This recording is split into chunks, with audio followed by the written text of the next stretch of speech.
अस्सलामुअलैकुम।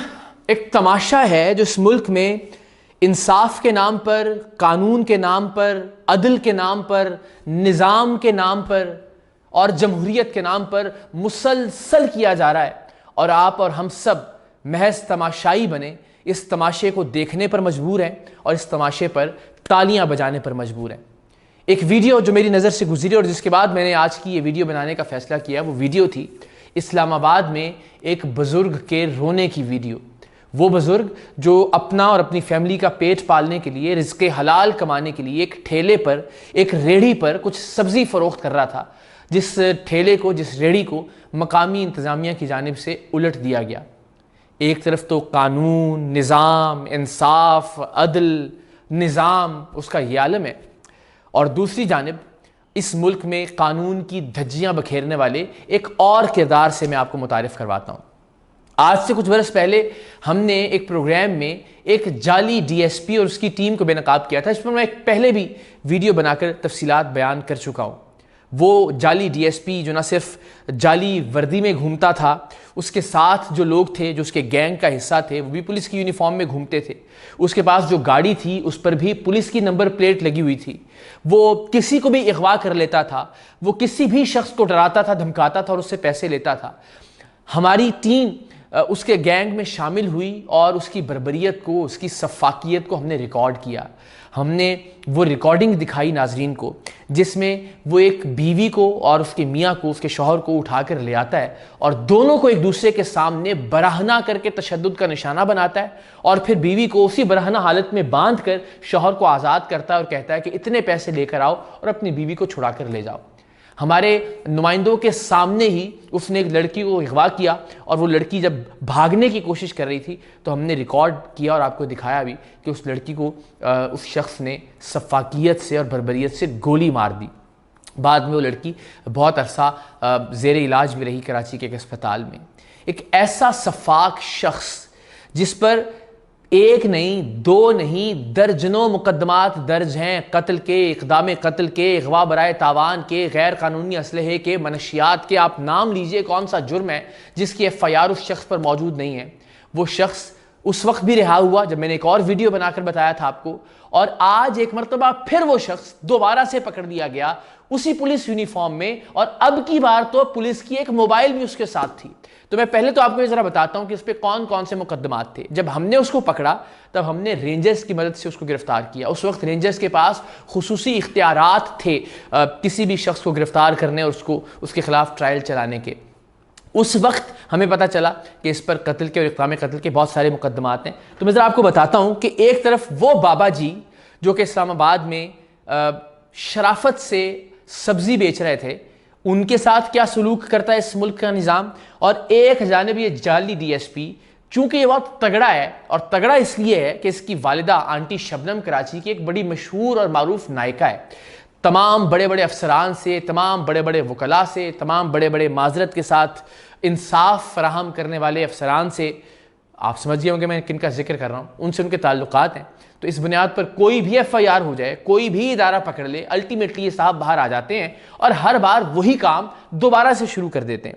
तो मैं ज़रा आपको गिनवाता हूँ कि इन साहिब की वालिदा पर कितनी एफआईआर है और इन साहिब पर खुद कितने मुकदमात हैं। तो आंटी शबनम जो कि इस जाली डीएसपी वजीह की वालिदा हैं और बड़ी मशहूर नायिका है कराची की, उन पर 5 एफआईआर जिनका रिकॉर्ड हम हासिल कर सके। बाकी तो इसके अलावा कितनी एफआईआर होंगी उसका अंदाज़ा हमें भी नहीं है। 2013 में उन पर 2 एफआईआर हुई, 2014 में उन पर 2 एफआईआर हुई, 2015 में और 2016 में उन पर एक एफआईआर हुई। ये वो एफआईआर है जिनके रिकॉर्ड हमारे पास मौजूद हैं और आपको हम साथ स्क्रीन पर ये दिखा भी रहे हैं। वजीह पर जो हम हासिल कर सके रिकॉर्ड, उसमें 7 एफआईआर हैं। उसके बावजूद अभी ये शख्स दोबारा पकड़ा गया उसी जुर्म में जिसमें कई बार दोबारा इससे पहले बंद किया जा चुका है। उन 7 एफआईआर में कत्ल भी है, इक़दाम कत्ल भी है, मनशियात भी हैं, डकैती भी है, राहज़नी भी है, गैर कानूनी असलहा भी है, अगवा बराए तावान भी है, 2016 में दरख्शां पुलिस स्टेशन में दफ़ा 324 के तहत इस पर एक मुकदमा हुआ। 2013 में सर सैयद पुलिस स्टेशन में दफ़ा 170, 171 के तहत, यानी जो जाली वर्दी होती है, उस पर इसमें FIR हुई और उसको बंद किया गया। फिर 2013 ही में दफ़ा 292 के तहत आंटी शबनम पर एक और मुकदमा हुआ।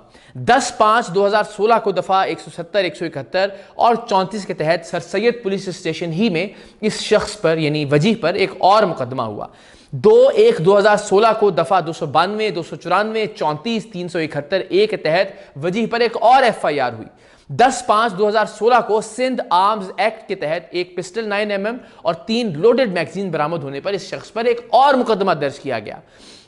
2014 में 1140 ग्राम चर्स बरामद हुई इस पर, और इस पर एक और FIR काटी गई, और अकॉर्डिंग टू माई नॉलेज इस 1000 ग्राम से जायद पर सजाए मौत बनती है, लेकिन ये फिर भी आज़ाद घूम रहा था। इसके बाद हमने इसको पकड़ा, फिर रिहा हो गया, फिर पकड़ा, फिर रिहा हो गया, फिर पुलिस ने गिरफ्तार किया, और अब एक मरतबा फिर इसकी वीडियो मंजर आम पर आई है जिस पर पुलिस ने इसको जाली वर्दी में मलबूस पकड़ा है। ये वीडियो ज़रा हम आपको दिखाते हैं, उससे पहले मैं आपको फिर बताता चलूँ कि कौन कौन सी FIRs हैं इस पर। 6/9/2014 को दफ़ा 394 और 34 तेपे के तहत एक और FIR हुई इस पर। फिर 2/1/2014 को सिंध आर्म्स एक्ट के तहत एक रिवॉल्वर 32 बोर और 2 राउंड जिंदा विदाउट लाइसेंस इससे बरामद हुए।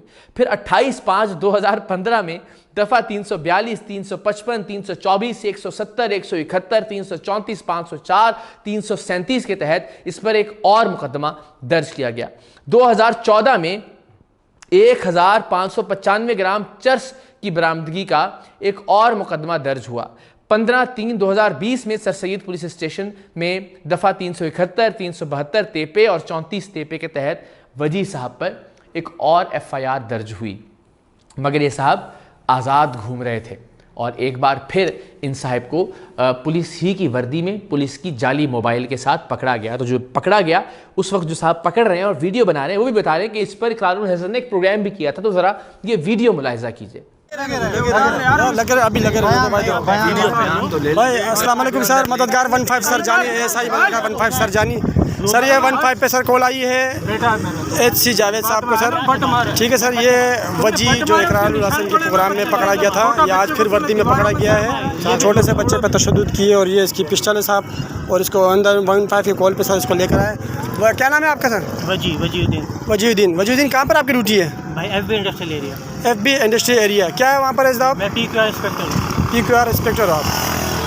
ठीक PQR इंस्पेक्टर। और माशाल्लाह काफ़ी फेमस रह चुके हैं ये, और इकरारुल हसन ने इसका प्रोग्राम भी चलाया था जिस पे जो भी सर। ये अपना कॉलर है सर, और ये 15 मददगार सर जानी जो मौके पे 5 मिनट में पहुंच के सर इसको लिया है और इसके जो असला वगैरह अपने तहवील में लिया है सर। ठीक है सर जी।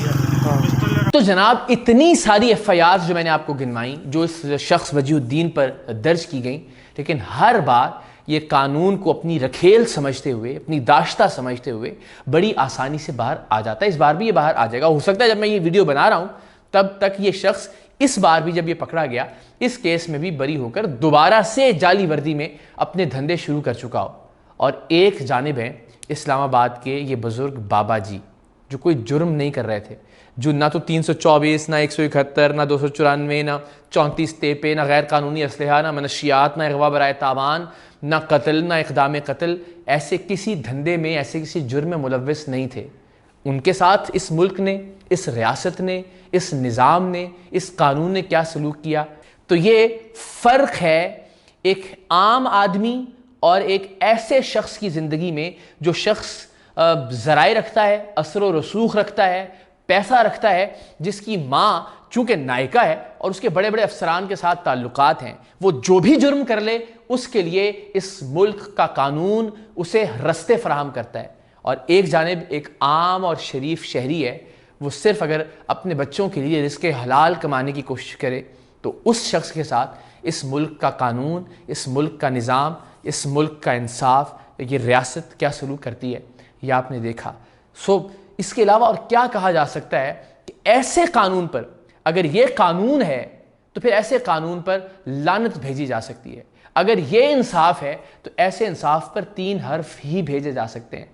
जब तक कानून बराबर नहीं होगा, इन तमाम लोगों के लिए, इन दो अफराद के लिए, चाहे एक शरीफ शहरी है चाहे वो शहरी है जिसके पीछे बहुत असर व रसूख है, तब तक पाकिस्तान उस मकाम तक नहीं पहुंच सकता जिसका ख्वाब आप और हम सब देखते हैं। इस मुल्क में इंसाफ को, इस मुल्क में निज़ाम को, इस मुल्क में अदल को, इस मुल्क में सिस्टम को हर एक के लिए बराबर होना होगा, जिसकी फ़िलहाल बदकिस्मती से हमें कोई उम्मीद दिखाई नहीं देती।